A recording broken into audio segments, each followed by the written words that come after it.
Querido estudiante del Instituto Gita y queridos buscadores, vamos a hacer una pequeña introducción a la asignatura Introducción al Bhagavad Gita.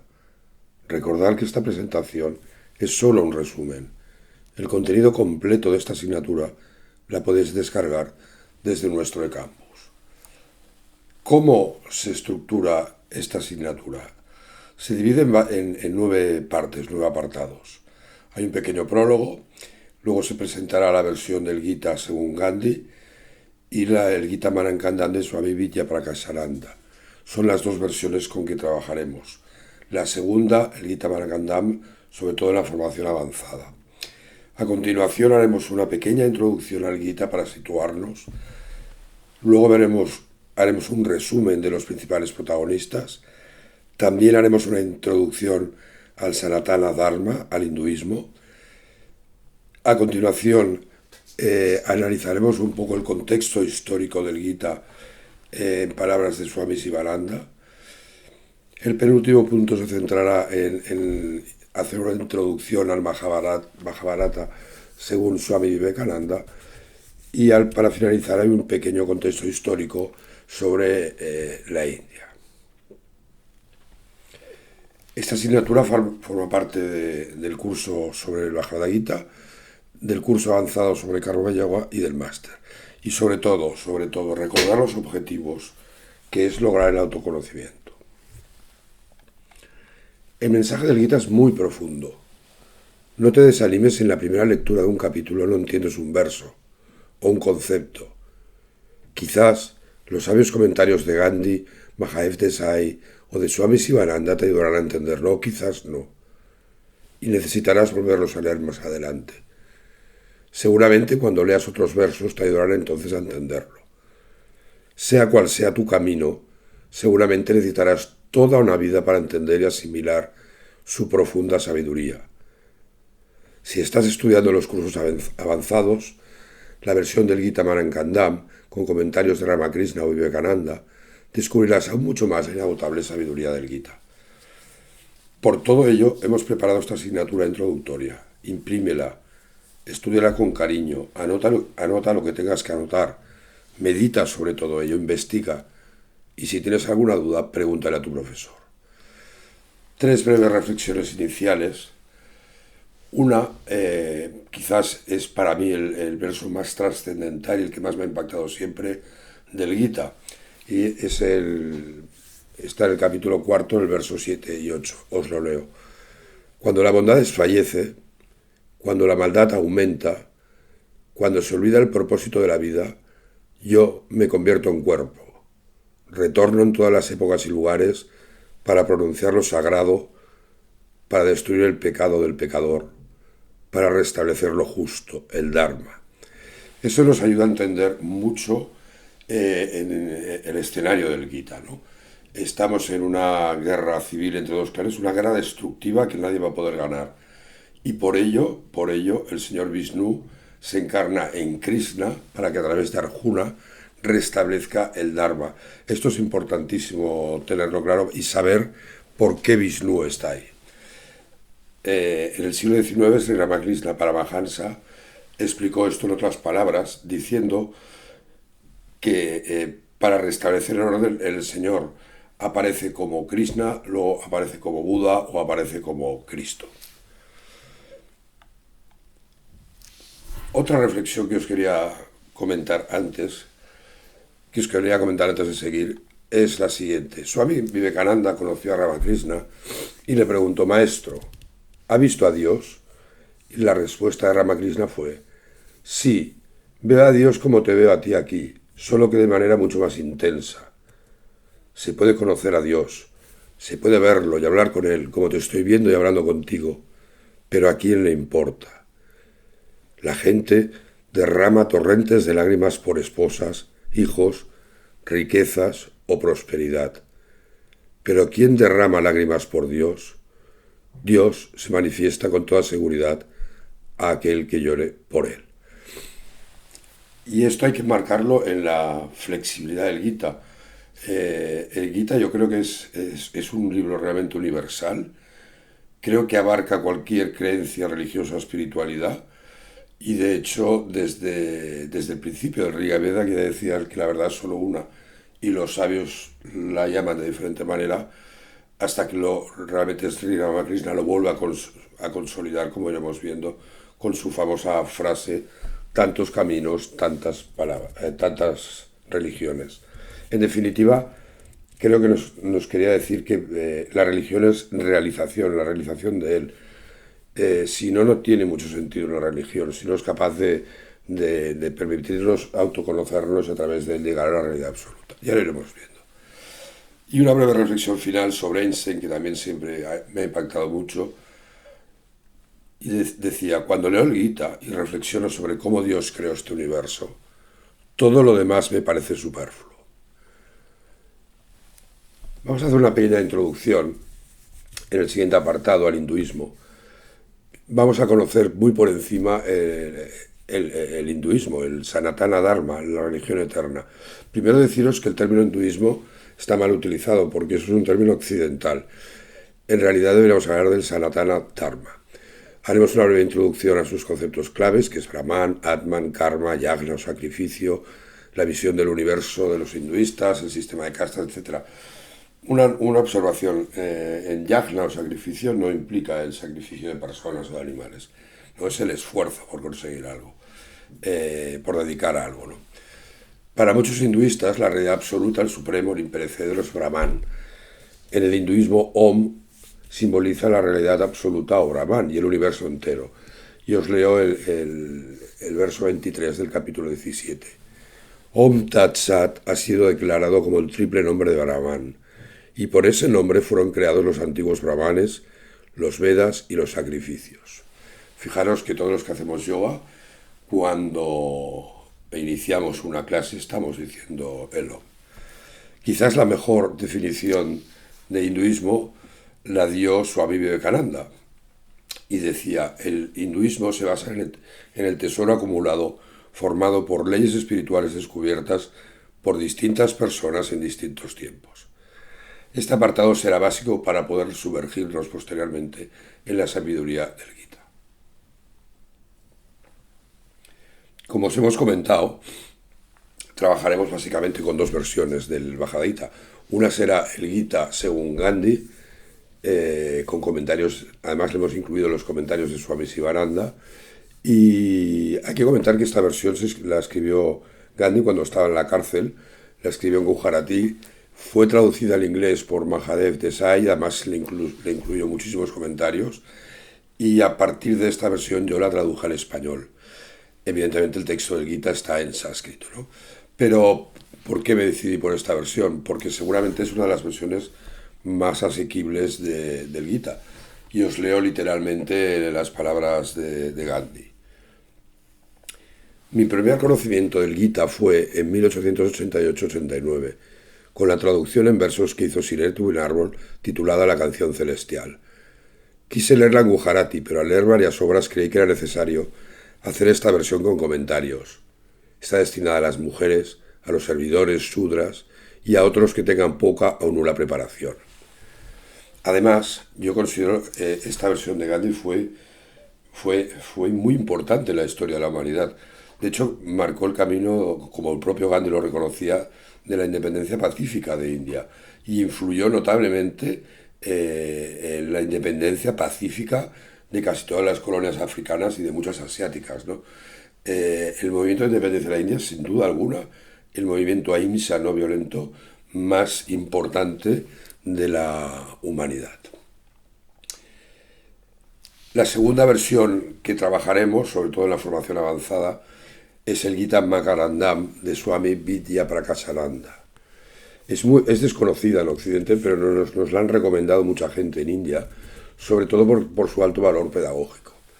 Además, hemos añadido reflexiones de Ramakrishna y de Vivekananda a varios de los versos.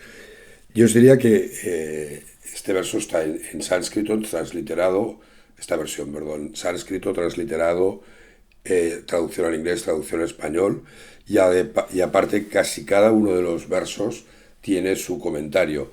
Normalmente un comentario tiene la extensión de una página, pero hay versos importantes que pueden ser de 5 o 6 páginas, ¿no?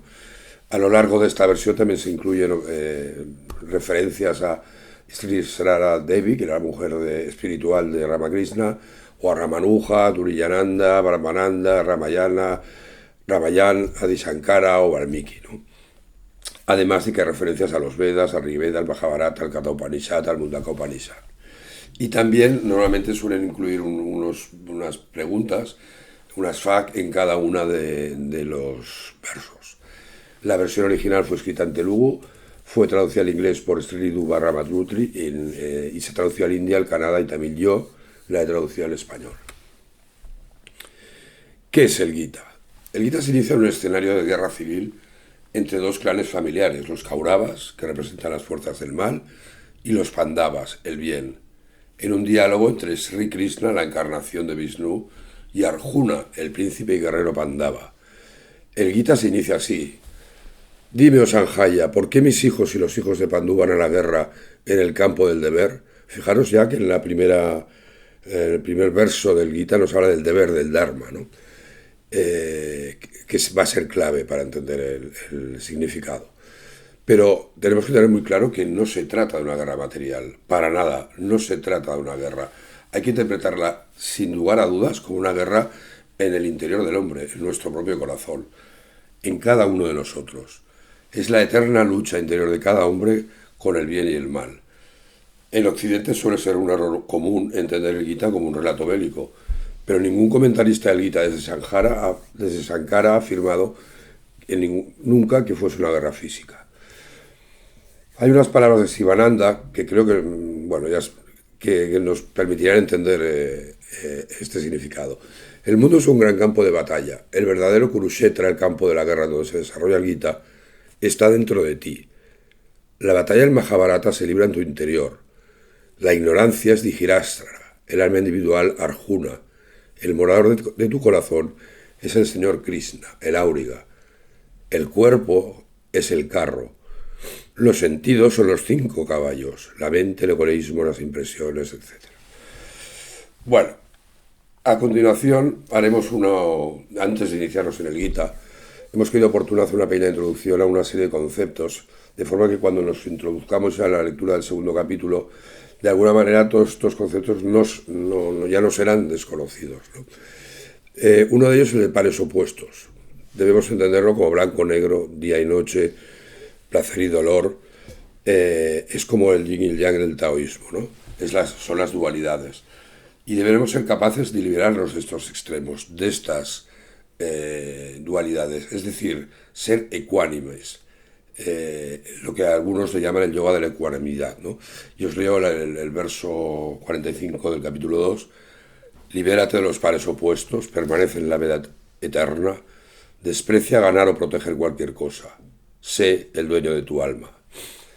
En las explicaciones de Krishna, cuando habla de los sentidos, se refiere a los 5 sentidos de la percepción: olfato, gusto, vista, tacto y oído, y a los 5 órganos de la acción: manos, pies, lengua y los 2 órganos de excepción. Las 5 esferas u objetos de los sentidos son olfato, sabor, forma, tacto y sonido. Otro concepto que será fundamental son las gunas, que son 3: sattva, rajas y tamas. De alguna manera sería la luz, la acción y la inercia, ¿no? La pereza, según la filosofía Sankhya. Para Swami Sivananda, sattva es la calidad superior, es pura, comporta felicidad, sabiduría e iluminación. Rajas genera pasión manifestada por intenso apego y codicia, causa pena y sufrimiento.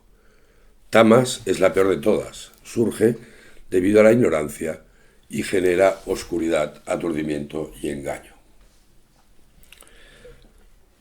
Los Vedas, que quiere decir conocimiento o sabiduría, constituyen los textos religiosos más antiguos hindús.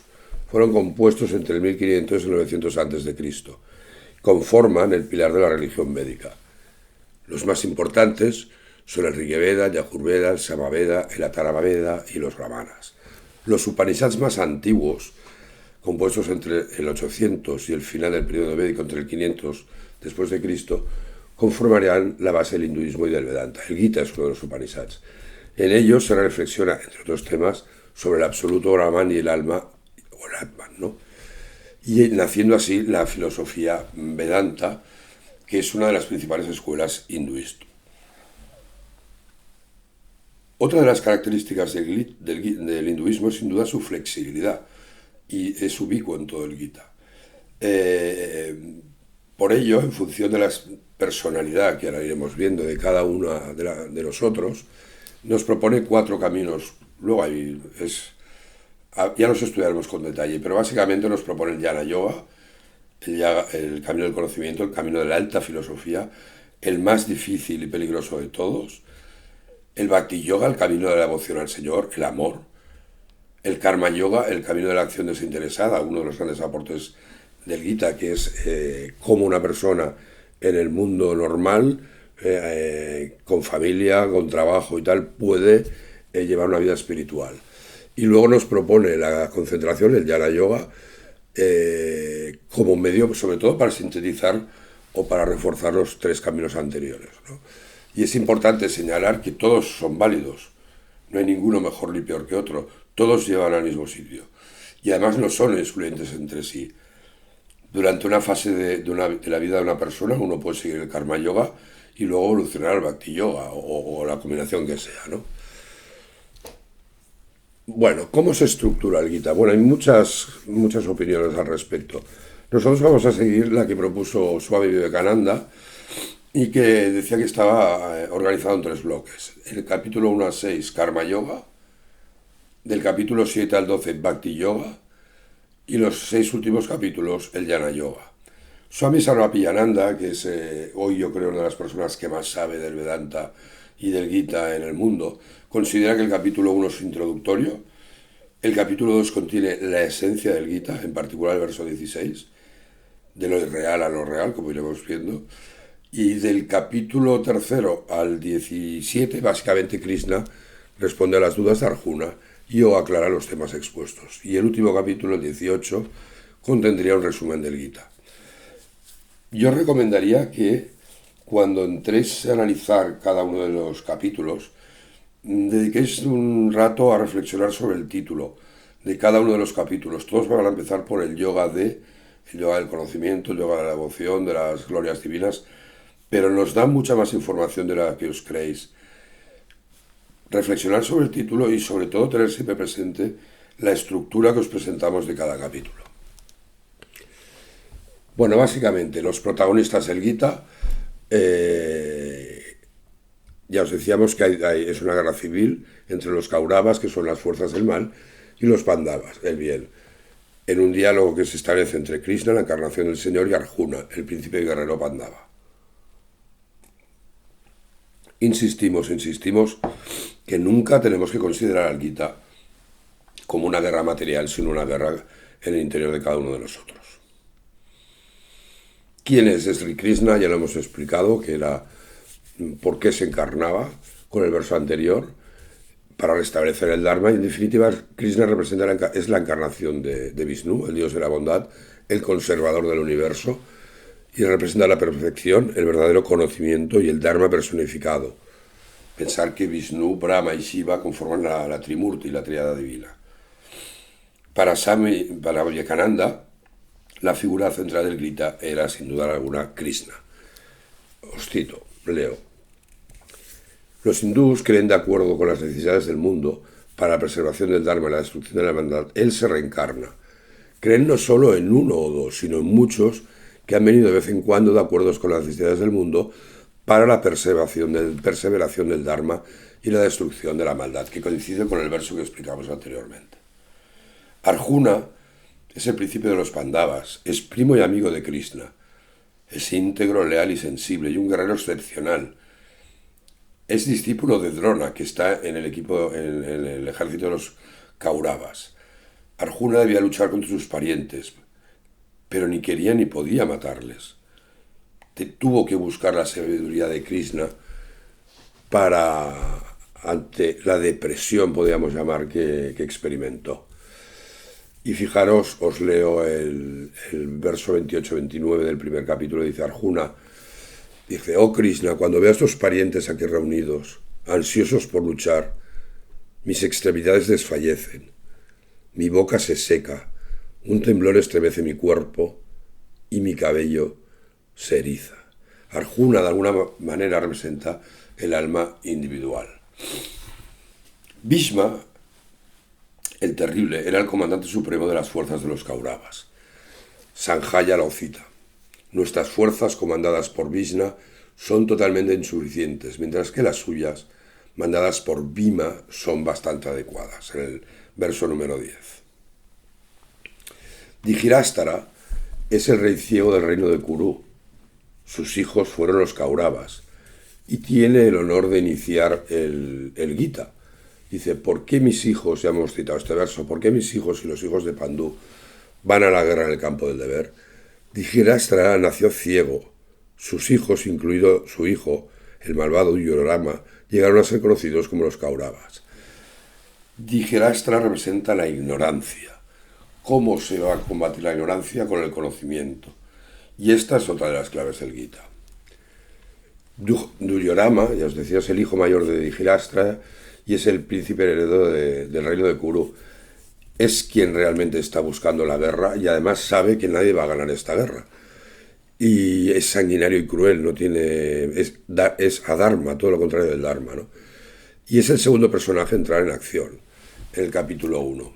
Sanjaya relata, viendo al ejército de los Pandavas dispuestos para la guerra, el rey Duryodhana se acercó al maestro Drona diciendo, mirad, oh maestro, a este poderoso ejército de los hijos de Pandú, dispuesto en formación por el hijo de Drupada, tu sabio discípulo. Antes del inicio de la guerra hay que tener en cuenta que Duryodhana eligió al gran ejército de Krishna, mientras que Arjuna seleccionó la sabiduría de Arjuna. Sanjaya era el ministro de los Kauravas, fue bendecido por el gran Vyasa, el compilador del Gita, para discernir pasado, presente y futuro. Tenía el don de la visión divina. Sabía que no podía vencer a los Pandavas. Relataba al rey lo que en la batalla acontecía. Sanjaya también tiene el honor de cerrar el Bhagavad Gita, ¿no? El último verso del capítulo 18 dice, donde sea que esté Krishna, el maestro del yoga, donde sea que esté Arjuna, el arquero, allí reina la fortuna y la victoria, la prosperidad y la rectitud eterna. Drona, el maestro de Arjuna y Duryodhana, es decir, de los líderes de los dos ejércitos, fue consejero tanto de Kandavas como de Pandavas. Ya en el primer shloka del Gita es nombrado Drona. Pandú era el padrastro de los 5 hermanos Pandava. Draupadi era la hija del rey Draupada y era consorte, la esposa de los 5 hermanos Pandava, Yudhishthira, Bhima, Arjuna, Nakula y Sahadeva. Y también es importante rescatar a Bhima, que fue tanto maestro de Pandavas y Kauravas. Vyasa se cree que es quien se le considera el autor de los Upanishads y de los Puranas, y seguramente él es el autor del Mahabharata y del Gita, ¿no? De hecho, en el Gita, en el verso 74-75, Sanjaya dice, fue por la gracia de Vyasa que escuché este supremo y misterioso yoga expuesto por los labios del maestro del yoga, el mismísimo Krishna.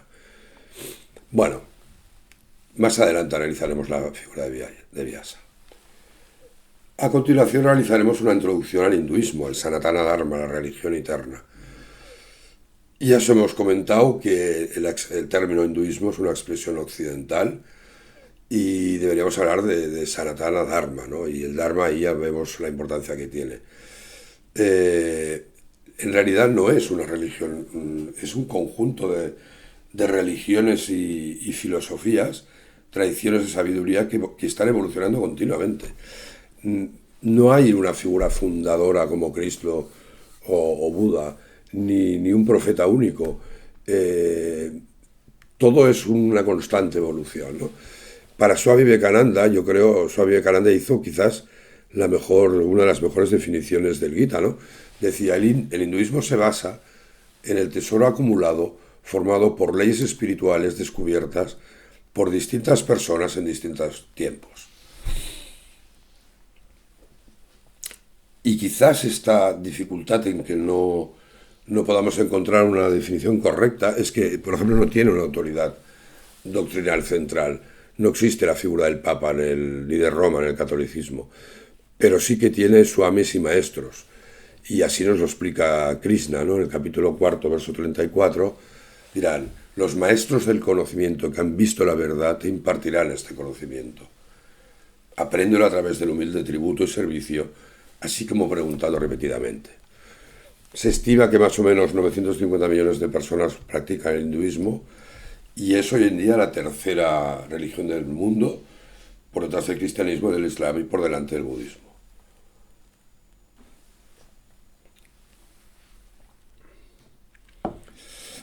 Ya os hemos comentado que la flexibilidad es otra de las características del Gita y en el capítulo 18, el verso 63, Krishna no lo puede decir más claro, ¿no? Dice, así yo te he expuesto el más misterioso de todos los conocimientos, medita totalmente sobre ello y luego actúa como quieras. Por ello, el hinduismo, el Gita, nos va a proponer esos 4 caminos que os hemos comentado en función de la personalidad de cada persona. Ya hemos hablado del Dharma, que es fundamental para entender todo el Gita y el hinduismo, por supuesto, y además es compartido por budistas, jainistas y sijistas, ¿no? En el capítulo 12, verso 20, dice, aquellos que siguen esta esencia del Dharma, como yo te lo he dicho, con fe, manteniéndome como su objetivo, estos devotos son extremadamente amados por mí.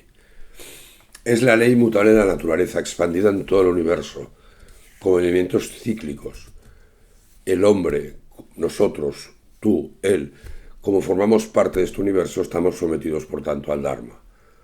Y en el capítulo 14, verso 27, nos dice, porque yo soy la imagen misma de Brahman, inmutable e inmortal, como también la del Dharma eterno y de la dicha perfecta. Mucha gente se plantea si el hinduismo es una religión monoteísta o politeísta. Bueno, ya os hemos dicho que depende de cada escuela y tradición filosófica, lo verán de una manera u otra. La gran mayoría afirma que son monoteístas. Y todo ese panteón, incluso de 350 o 330 millones de dioses, es solo un panteón, son solo representaciones para facilitar la comprensión humana de la realidad absoluta superior. Varios versos del Gita así lo testifican. Yo soy el origen y el fin del universo entero, no hay nada superior a mí, en el Gita 7.6.7. De este universo yo soy el padre, la madre, el creador, el ancestro. Yo soy lo que se debe saber. La sílaba sagrada Om, el Rigveda, el origen y el fin. En el capítulo 9, verso 17. Es importante que tengamos presente que en el siglo XIX el hinduismo estaba bajo la presión de la dominación británica, desde 3 o 4 siglos de dominación o más de dominación musulmana. La gente había dejado de confiar en los valores del hinduismo y el Gita, se ha caído un papel, y el Gita incluso estaba prácticamente desacreditado, olvidado, no era un libro de referencia para las masas, ¿no? Y entonces se inicia un movimiento. Yo creo que Sri Ramakrishna fue la luz, el motor espiritual que realmente despertó este movimiento, pero además de él estuvieron Vivekananda, por supuesto, Aurobindo, Swami Ramananda. Iniciaron un profundo movimiento, sobre todo buscando valores éticos y que fuese aplicable para la gente. Por ejemplo, condenaron el sistema de castas, negaron que se pudiese quemar a las viudas, etc. Este movimiento, yo creo que su máximo exponente será Gandhi con su traducción del Gita y la independencia pacífica de la India. Incluso durante los días por la independencia, sabios como Brahmakinchandra, Bal Gandhar Tilak o Sri Aurobindo tomaron el Gita como fuente directa de inspiración para el movimiento nacional. Raja Ram Mohan Roy lo usó como fuente de apoyo para reformar la sociedad hindú y erradicar males sociales como el matrimonio infantil o el sistema Sati. Swami Vivekananda consideró que el siguiente verso contenía todo el mensaje del Gita. Se encuentra en el capítulo 2, verso 12, creo que era, 16, perdón. No, Gita 2, 3, perdón, me he confundido. No cedas ante la cobardía, oh Arjuna, no es propio de ti. Agita tu miserable y tenue corazón y levántate. Esta era la clave una de las claves para Vivekananda. Y de hecho, si leemos los libros de Vivekananda, los artículos, sus conferencias, el discurso del Parlamento de las Religiones, esta de levántate y lucha, esta referencia va a ser constante, ¿no? Y pensó que era importantísimo como modelo para aplicarlo en el resurgimiento espiritual de la India, ¿no? Y además, repito, desde el Parlamento de las Religiones de Chicago, proclamó este mensaje a toda la humanidad. El siguiente apartado que estudiaremos será el Mahabharata según Vivekananda. Hay un artículo excelente que lo vamos a ver. Y aunque sea brevemente, tenemos que tener una visión general del Mahabharata. Y quizás nadie mejor que Vivekananda para explicarla. Nosotros realizaremos el estudio en base a la historia del Mahabharata, una conferencia impartida por Vivekananda en California en 1900 y que he traducido al español. Os pongo un comentario al respecto. Decía, el Gita es el mejor comentario disponible sobre la filosofía Vedanta. Curiosamente, la escena se desarrolla en el campo de batalla donde Krishna le enseña esta filosofía a Arjuna. Y la doctrina que se destaca luminosamente en cada página del Gita es la de una intensa actividad, pero en medio de ella la eterna calma. Este es el secreto del trabajo.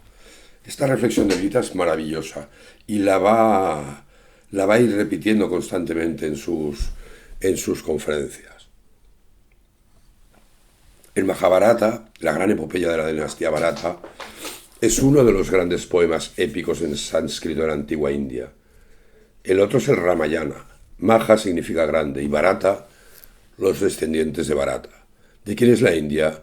Ha derivado su nombre, Bharata. En todo caso, el estudiante buscador debe recordar que esta asignatura está relacionada sobre todo con el Gita y no sobre el Mahabharata. Por tanto, es solo un resumen de esta epopeya. Bueno, mucha suerte con vuestro estudio. Lo irreal nunca viene a la existencia y lo real nunca deja de existir. Gita 2.16. Om Shanti, Shanti, Shanti. Namaste. Gracias.